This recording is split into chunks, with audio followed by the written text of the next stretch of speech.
Şu anda neredeyim biliyor musunuz? Harika bir villadayım ve üst kata çıkışın dekorasyonun güzelliğine bakar mısınız? Açıl susam açıl diyorsun, açılıyor. Böyle mükemmel bir yer. Ama aslında gezmek o kadar pahalı değil. Bali'ye kesinlikle gelmelisiniz. Hiçbir baskı altında kalmadan bunları söylesin değil mi? Evet, Yani? özgür Ben hiçbir şey irademle. söylemiyorum.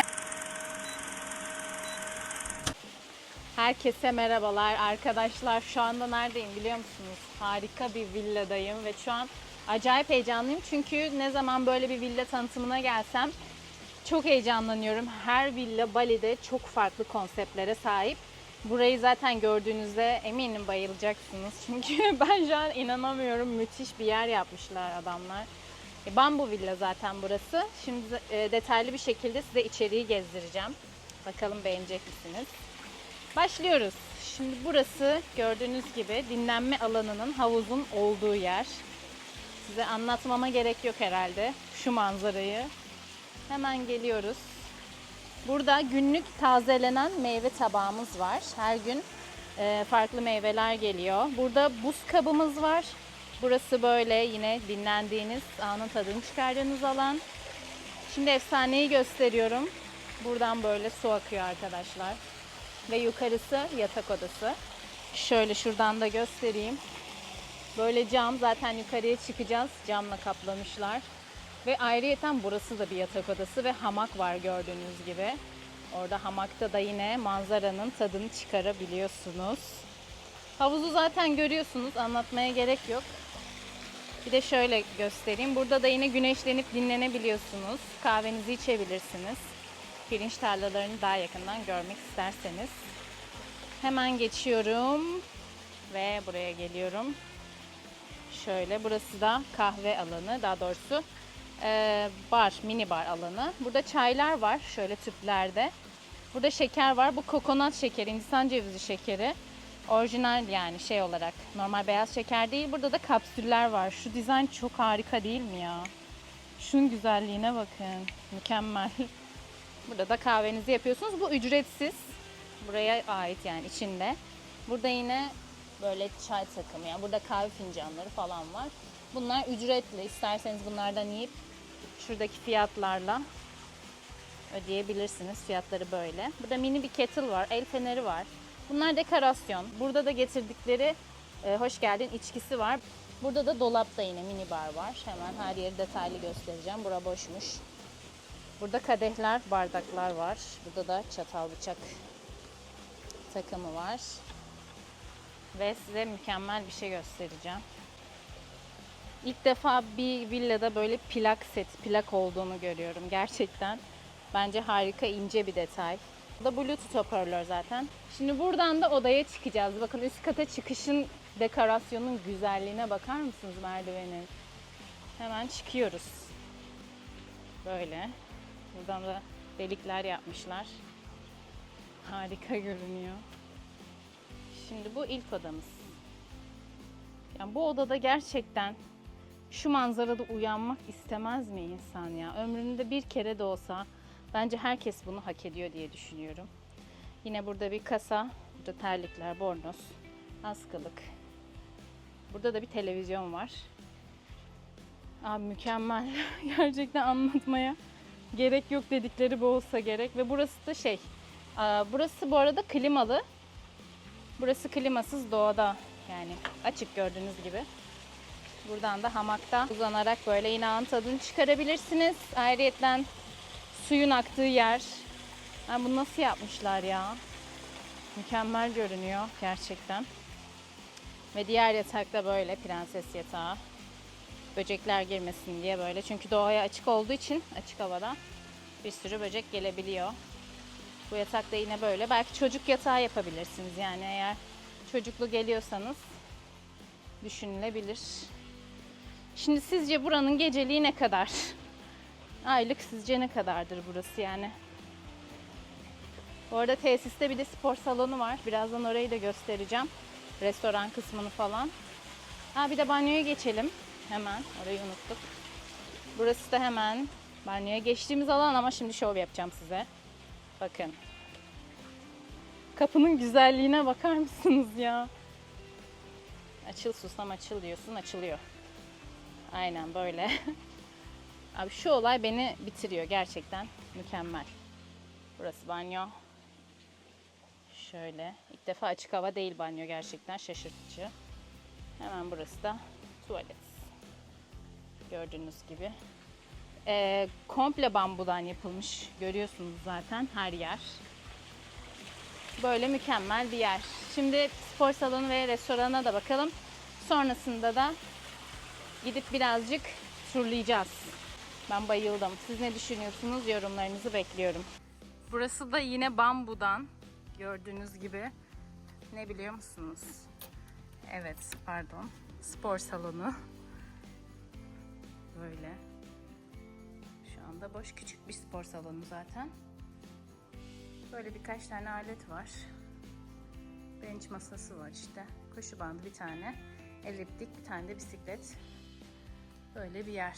Şurası da hemen restoran arkadaşlar. Hemen burayı da göstereyim. Ve gezimize başlayalım. Hello. Burası da böyle yine bambu. Her yer bambu dediğim gibi. Restoran. Kahvaltı ve akşam yemeğini yediğiniz yer.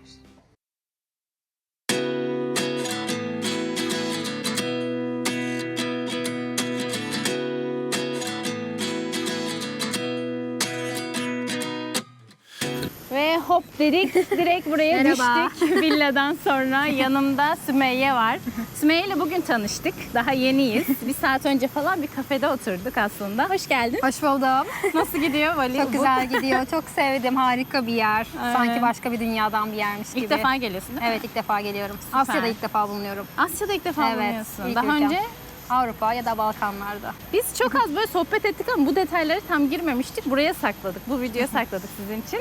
Şimdi detaylı hem sohbet edeceğiz birlikte. Sümeyye'yi tanıyacağız. Size çok güzel tavsiyeleri olacak bu arada. Uçakla ilgili işte Bali'ye nasıl geldi vesaire hepsini konuşacağız. Bir de çok güzel bir yere geldik. Burayı size gezdirmek istiyorum. Champuan yürüyüş yolu. Yani Bali'de yollar çok bozuk, yani çok iyi değil. Çünkü burası bir ada yani. Ve yollar böyle çok dar. Yürüyüş yapmak istiyorsunuz ama yapamıyorsunuz diyelim. Direkt hop Ubud'da burası. Ubud'daysanız eğer buraya gelebilirsiniz. Bu da aklınızda olsun. O zaman biz yürümeye ve sohbet etmeye başlıyoruz. Evet, benim için de ilk olacak. Evet, harika. Önce bir şeyi göstereyim, bir dakika. Şimdi bu Champuan yolunun girişi. Buradan biz şimdi gireceğiz. Yol boyu yürüyeceğiz. Bakalım neler varmış. Buraya da ilk defa geliyorsun o zaman. Evet. Çok Henüz iyi. gelememiştim çünkü Ubud'da daha ikinci günüm. Evet, Ubud'da Gezmeye. ikinci günü. Fırsatım olmadı henüz. Tek başına geziyorsun. Evet, tek başıma geziyorum. Turla falan değil, direkt kendin buluyorsun. Evet, internetten araştırıyorum ve her zaman tek geziyorum. Tek gezmenin verdiği özgürlüğü seviyorum ya da Evet. bu şekilde yeni insanlarla tanışıyorum Evet, ve mesela. zaten evet, hiçbir zaman yalnız kalmamış oluyorum. Evet, tek gezerken diyorsun ki yani yalnız kalmıyorsun. Evet, bunda Yani. daha çok insanlarla etkileşimde oluyorsun. Arkadaşınla gittiğinde sadece onunla konuşuyorsun, sadece birlikte vakit Doğru. geçiriyorsun. Ama tek başına yolculuğa çıktığında her gün yeni bir arkadaşım var aslında. Doğru. Her gün yeni biriyle tanışıyorsun, yeni bir ortama giriyorsun. Evet. Sayede yabancılarla muhatap olduğu için dilin gelişiyor. Tek Kesinlikle. gezmenin avantajları yani. Ne zamandır tek geziyorsun peki? İlk olarak 22 yaşında çıktım Doğu Ekspresi ile. Oo. Biraz zorlu oldu zincirleri kırmak. Evet. Çünkü ailem çok karşı O zaman çıktı. Türkiye'den başladın. Evet, Türkiye'de sadece Doğu Ekspresi'ne gittim. Daha sonra Avrupa'ya, Erasmus'a gittim. Aslında Türkiye'de sadece Doğu Ekspresi'ne tek başıma gitmiştim yalnız olarak. Aslında o gezi benim için o kadar mükemmel geçti ki sonunda dedim ki hani iyi ki yakın arkadaşım gelmemiş. Bu arada umarım izlemiyor bu videoyu, izlemez. Çünkü onunla gitseydim bu kadar eğlenmezdim. Hem Vay be. giderken vagondaki oda arkadaşlarım, orada Evet. tanıştığım insanlar, dönerken ki vagondaki oda arkadaşım mükemmel anlaştık. İnanılmaz Türkiye'de eğlendim. kaç yıl gezdin? Saymadım, bilmiyorum. Bayağı bir gezdin. Evet, yani 1/3'ünü gezdim diyebilirim. Peki yurt dışında ilk rotan neresiydi? Yurt dışında ilk Ljubljana'ya gittim, Slovenya'ya. Çünkü Erasmus'a oraya gitmiştim. Biraz böyle tüm ülkelerin böyle patladığı, Evet. sınırların kapalı olduğu bir zamanda gittim. Bu şekilde gezmeye başladım ben de Çok Avrupa'yı. iyi. Peki şimdi etrafı biraz göstereyim. Şimdi biz böyle bir yere geldik. Şimdi burada sona doğru gitmeye çalışacağız. Sona doğru gidemeyebiliriz. Ama ilerlediğimiz kadar ilerlemeye çalışacağız. Böyle bir yürüyüş yolu. Dediğim gibi ben bile şikayet ediyorum yani Ubud'da çünkü yürüyemiyorum. Araç trafiğinden, yollar küçücük, motorlar sürekli Bu arada şeyi de durduruyor falan. söylemek gerekir bence.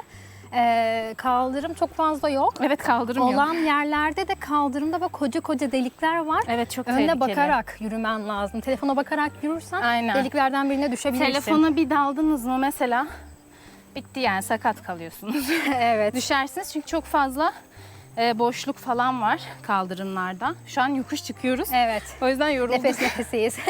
Aynen. Yollar da aslında çok düzgün değil. Bazı Evet. yollarda ben motorla giderken korkuyorum böyle. Bir yavaşlıyorum. Çünkü hafif girintiler var. Hızlı gidince böyle bir Evet, sallanıyorsun. evet. Motorlara bu arada eğer Ubud'da yani şeydeyseniz, Bali'deyseniz trafik kuralı yok. Yani kırmızı ışıktan geçebilir, kaldırımdan gidebilir. O yüzden de dikkatli olmanız. Benim gibiler trafiğe çıkabilir. Aynen. defa Motor sürmeyi, kullandım. evet, motor sürmeyi burada öğrendim. Wow. 2 gün önce Kuta'da yerli bir çocuktan öğrendim ve sonra trafiğe çıktım. İlk başta iyi. alışması zor oldu. Hem motor sürmeyi öğrenmek hem de ters trafiğe alışmak. Doğru. Ama çok sevdim. Vallahi büyük cesaret ha. Akşamları böyle müziği açıyorum. Evet. Yol boş, gaza basıyorum ve bağırarak şarkı söylüyorum.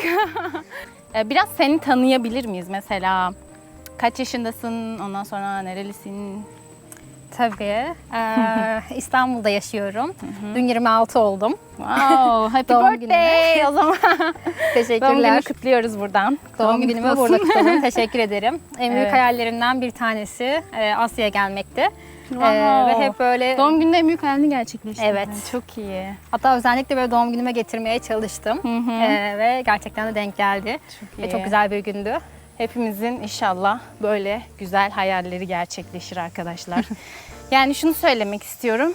Böyle yurt dışına çıkma hayaliniz varsa, ondan sonra ve erteliyorsanız sürekli. Neden ertelediğinizi bilmiyorum ama çalışırken de gezilebiliyormuş. İstifa etmeden çalışıyorsun. Evet. Hatta iyi. böyle 8, 5, 6, 7, 8 geceleri çok çalışıyorum. Evet. Ama bu gezmeme engel değil. Vakit ya da para her zaman yaratılıyor ve bence gezmek çok fazla para gerektiren bir şey değil. Asya ucuz değil mi? Sadece Asya'dan da bahsetmiyorum. Yani herhangi bir yerde insanlar hep böyle çok pahalıymış gibi düşünüyor. Ama aslında gezmek o kadar pahalı değil. Biraz senin standartlarınla ilgili. Mesela Bali'den bahsedelim. Bali'de hayat ucuz ama biraz biletler pahalı. Burada da Evet. mesela bir 50.000 TL'ye çok rahat böyle Bali'de geliş dönüş bilet alıp burada 2-3 hafta tatil yapıp cebinizde parayla bile geri dönersiniz. Mesela insanlar 4-5 yıl boyunca kullanacağı bir iPhone alırken 50.000 TL vermek çok gelmiyor. Ama ömürlerinin sonuna kadar unutmayacakları bir tecrübeyi yaşamak için çok geliyor. O yüzden bence önemli olan sizin öncelikleriniz ne ve standartlarınız da önemli tabii ki. Hangi hava yoluyla geldin? Katar'la geldim ben. Aslında böyle daha ucuz uçuşlar da vardı. Ama hem böyle okuduğum bazı kötü yorumlardan dolayı hem de böyle Asya hava yollarına çok güvenmediğimden dolayı ve birkaç bin lira daha fazla para verip daha iyi bir hava yoluyla uçmak istedim. Ve Memnun iyi musun? ki de, Değil evet, mi? iyi ki de Katar'ı tercih etmişim. Size de kesinlikle tavsiye ederim. Ter içinde kaldım. Aynen. Sıcak bir de. Çünkü inanılmaz bir yolculuktu. Ve hani geldiğimde hani bindiğimde dedim ki hani bu parayı hak ediyormuş gerçekten. Her şeye böyle açık büfe ve siz istedikçe böyle yenisini getiriyorlar. Ücretsiz yani. Evet, ücretsiz, hiçbir şeye iyi para ya. ödemiyorsunuz. Hani ben böyle yemekten sonra işte çay, kahve, alkol, sınırsız alkol ne kadar içmek isterseniz. Daha sonra film izlemek için patlamış mısırlar ya da böyle yiyecek içecek diğer şeyler böyle. Her şey sınırsız. Uçak o kadar rahattı ki ben sanki böyle uçmuyorum da o da tatilin bir parçasıymış gibi. Ve şu an böyle Türkiye'ye döndüğümde eski hayatımda nasıl alışacağım bilmiyorum. Ama Türkiye'ye dönmek için beni heyecanlandıran tek şey bu gece Uçağa de bugün geri konuştuk. binmek. Evet, tekrar uçakla yolculuk yapmak. Aktarma süren biraz fazlaydı benim. 7 saat beklemem vardı Vay be. Katar'da. Ama Katar Havaalanı o kadar büyük ve o kadar güzeldi ki içinde ormanı vardı ya da uyuma odaları vardı. Yani 7 saatte ben havaalanını zor gezip bitirdim. Çok rahattı oradaki aktarmada. Yani kısacası eğer böyle Endonezya'ya gelecekseniz, Bali'ye ya da herhangi bir yere gidecekseniz Katar Hava Yolları'nı birkaç kuruş fazla verip kesinlikle tercih etmenizi tavsiye Evet. ediyor. Ben daha uçmadım Katar'la ama hani kendisi anlattığı kadarıyla daha önce konuştuk. Zaten uçuş falan sevmeyen, daha çok çabuk etkilenen birisi. O yüzden bunu söylüyorsa ben bilmiyorum, güvendim, ben de deneyeceğim. Evet.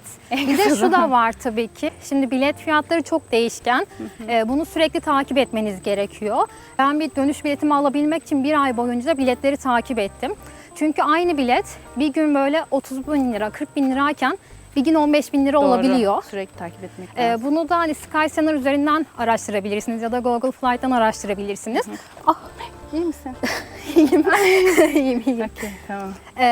Araya girdi ayağım. Evet. Ve burada da oluyor zaten. Alarm kurabiliyorsunuz ve fiyat düştüğü zaman size mail geliyor. Ya da güzel. Google Flight üzerinden uçuşların son 60 günde kaç paraymış, en düşük ne kadara düşmüş, bu fiyat normal mi pahalı mı, bunların analizini de görebiliyorsunuz. Bu yüzden bilet alırken çok faydalı oluyor. Ben hem gidiş biletimi hem de dönüş biletimi almak için bunları sürekli takip ettim. Ve en uygun olduğu dönemde yakalayıp biletimi aldım. Vallahi süper bilgiler arkadaşlar, bunları kaydedin, yani bu bilgileri hayat kurtarır.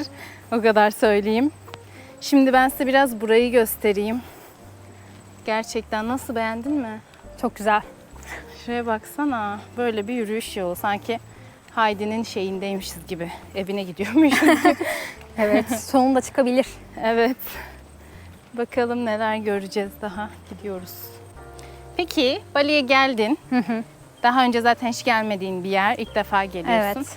Gelmeden önceki düşüncelerin ne? Burada gördüklerin arasında fark var mı? Yani nasıl bir şeyle karşılaştın? Ne düşünüyordun? Ne gördün? Şöyle, buraya gelmeden önce zaten araştırma yaptım. Gezilecek yerler neler, burası nasıl bir yer gibi. Ve bunu yaparken hep şeyi duymuştum. Ya da videolarda izlemiştim. Yerli halkın çok sıcakkanlı olduğu, çok böyle sürekli gülümsedikleri, çok iyi insanlar oldukları, yardımsever olduklarını söylüyorlardı. Ve geldiğimde gerçekten bunu gördüm. Yani herkes çok mutlu, herkes gülüyor. Ve inanılmaz sıcakkanlılar, yardımseverler ve bunu beklemiyordum ben. Bu beklediğimden çok daha iyi bir şeydi. Bugün tesadüfen bir törene denk geldim. Hemen aralarına katıldım. Herkes beni çok sıcakkanlılıkla karşıladı. Dua etmeye gittik. Benim için çok ilginç bir deneyimdi. Çünkü hem dua ediş şekilleri, kıyafetleri. Hepsi çok farklı. Evet, çok farklı. Halkın arasında karıştığımda hani çok fazla İngilizce bilmiyorlardı. Hani biraz el kol hareketleriyle ya da bazen translate'ten yardım alarak anlaşmaya çalıştık. Anlaşmak için dil bilmeye gerek yok. Vay. Mesela bu ayinde şey vardı, çiçekleri başlarına takıyorlardı. Yanında yaşlı bir kadın oturuyordu. Çiçeğini ikiye böldü. Yarısını bana Ya, verdi, yarısını çok kendisi iyi. aldı. Bu dil sorunu sürekli karşıma çıkıyor. Yani şöyle mesajları çok alıyorum. İngilizcem yok, o yüzden kendime güvenmiyorum ve en büyük hayalim olan yurt dışı hayalini gerçekleştiremiyorum. Eminim bu videoyu izleyen de, böyle düşünen de çok kişi vardır. Yani gerçekten ben de şunu söyleyebilirim. İlk dünya turuna başladığımda Tayland'da benim ilk rotam. Benim de sizin kadardı yani. Dilim İngilizcem falan çok iyi değildi. Pratik yapa yapa kendini geliştiriyorsun. Yani o zamanlar da çok zorlanmadım. Translate kullanıyordum sürekli. Sonra bir bakıyorsunuz Translate'i bırakmışsınız. Kendi kendinize konuşuyorsunuz. Bir şekilde anlaşıyorsunuz. Eğer ilk rotanız zaten Tayland ya da böyle Asya'da bir ülke ise zaten çok fazla İngilizce ihtiyacınız yok. Çünkü zaten insanlar da sizin kadar İngilizce biliyor çoğu.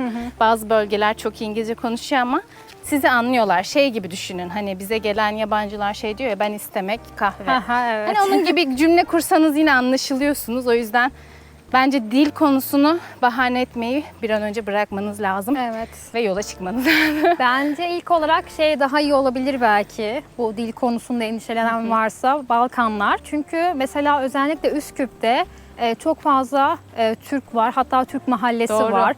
Ya da Kosova'da Prizren'de mesela Türkçe konuşuluyor. Her yerde Türkçe tabelalar ya. var. Evet. Dilleri direkt Türkçe. Ben oralara gitmedim. Ya da Karadağ'da o kadar çok Türk var ki böyle restoranlarda, menülerde İngilizce menü, Türkçe menü var. Hadi canım. Evet, çok hatta iyi. geçenlerde ben gittim yakın zamanda. Bir kafede oturdum böyle kahve içmeye. Kafenin sahibi Türktü. 3-4 müşteri vardı. Müşterilerin hepsi Türktü. Yani gittiğimde hiç İngilizce kullanmadım. Çünkü herkes Türktü. Çok iyi. Bu da aklınızda bulunsun. Eğer ben de dünya turuna çıkacağım, nereden başlamalıyım diye aklınızda böyle bir soru varsa, ben Tayland ya da Asya ülkelerini çok seviyorum. Daha Balkanlara gitmediğim için oraları bilmiyorum ama Balkanlarda gerçekten harika bir seçimmiş. En azından yabancılık çekmezsiniz ilk birkaç sürede. Ondan sonrası zaten geliyor. Yani Evet, inanın bana. kesinlikle. Şu anda mükemmel bir yerdeyiz. Yani aynı yerdeyiz daha doğrusu. Yolumuz devam ediyor sadece. Hello. Aklıma şey de geldi. Biraz önce sormuştun ya Bali'de beni ne şaşırttı diye. Evet. Kafeler, restoranlar, mekanlar da beni çok şaşırttı.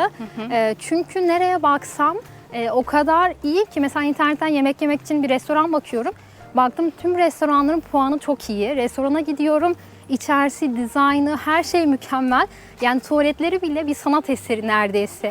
Doğru. Çok güzeller. Bu kadar güzel restoranların, kafelerin olmasını beklemiyordum Doğru. ben. Çok değişik konseptli Evet. yerler var burada. Ve fiyatları da Türkiye'ye göre çok çok uygun. Doğru. Yani 100 liraya bir yemek yiyebiliyorsunuz. Bir pizza ya da makarna gibi. 100 liradan başlıyor fiyatlar ve çok ucuzda karnınızı doyurabiliyorsunuz. Aç kalmadın yani. Kesinlikle. Hatta şey yani 2 yemek falan yiyordum yani bir pizza yiyip başka bir restorana gidip başka bir şey daha yiyordum. Yani Çünkü mesela bir Türk gelse burada damak tadına uygun bir şey bulabilir mi? kesinlikle. Çünkü bütün dünya mutfakları var burada. Yani Türk mutfağı var mı bilmiyorum. Belki sen daha iyi bilirsin. Var. Evet. Ama tüm İtalyan, Hint ya da Avrupa ya da Asya kültürüne ait her türlü mutfak bulabilirsiniz. Kesinlikle aç kalmazsınız ve bu konuda bir sorun yaşayacağınızı hiç zannetmiyorum. Evet, çünkü bana bununla ilgili çok fazla soru geliyor. İşte oraya gelirsek aç kalır mıyız diye endişelerimiz var. İşte o yüzden mesela yanında bir sürü şey getirenler oluyor. Yiyecek, içecek falan ama dediğiniz gibi yani daha 2 gün olmuş geleli. Evet. Ve bunu söyleyebiliyorsa eğer demek ki aç kalmazsınız arkadaşlar. Evet. 20 dakikadır yoldayız. Ama yol çok ormanlık ya. İyi geliyor. Mesela burada kulaklığını takıp böyle çıkıp yürüyebilirsin. Evet.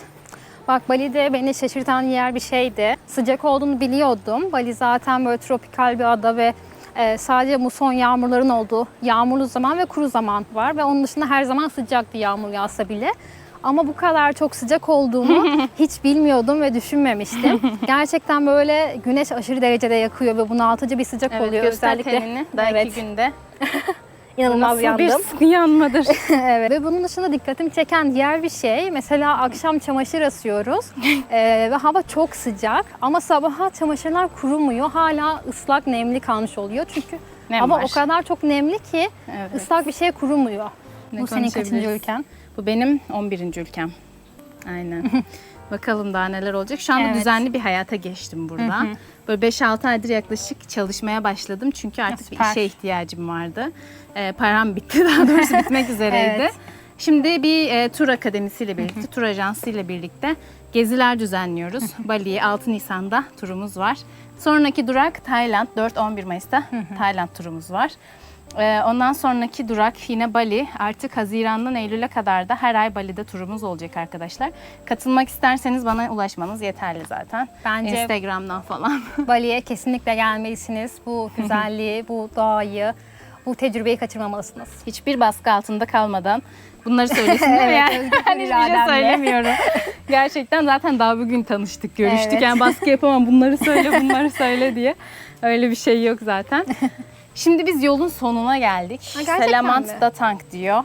Burada bitiyor. Buradan sonrası içeride yaşam alanı var, kafeler var, ucuz kafeler falan. Gayet güzel. Ama burası yürüyüş yolunun bittiği yer. Şimdi geri döneceğiz. Dönüşte de vaktin var mı? Vaktim var, evet. Bir yarım saat masaj yaptıralım. Olur. Ayak Güzel masajı. olur. Yaptırdın mı? Yaptırmadım daha hiç. Tamam. Seni bekledim. Aynen, süper. Senin O zaman... önerdiğin birkaç yeri kaydetmiştim. Hatta bugün gitmeyi düşünüyordum. Bak Birlikte tamam, gittiğimiz evet, olacağız, evet evet. Tamam, o zaman seni çok güzel bir masaj salonuna götüreceğim. Hem de tam süper. buranın çıkışında. Süper. Aynen.